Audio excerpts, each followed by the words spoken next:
لقينا المحل هذا فيه كل عملات العالم. لا حد يناظر السكار، ركزوا على العملات. وهنا شوفوا الملك عبد الله الله يرحمه مشخص. هذا الريال السعودي. ثانك يو. فارستو. حياكم الله، كل عام وانتم بخير. تقريرنا اليوم عن اليونان. كنت معكم في تقرير عن سريلانكا وعن لندن. المرة هذه راح نكون في اليونان، راح ننتقل بين 3 مدن: أثينا، ميكونوس، سانتوريني.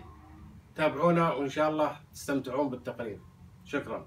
You have the 50. What about Athens now? And What about the Belarus? yes, 45, 46. like Riyadh. Like Riyadh. You're right.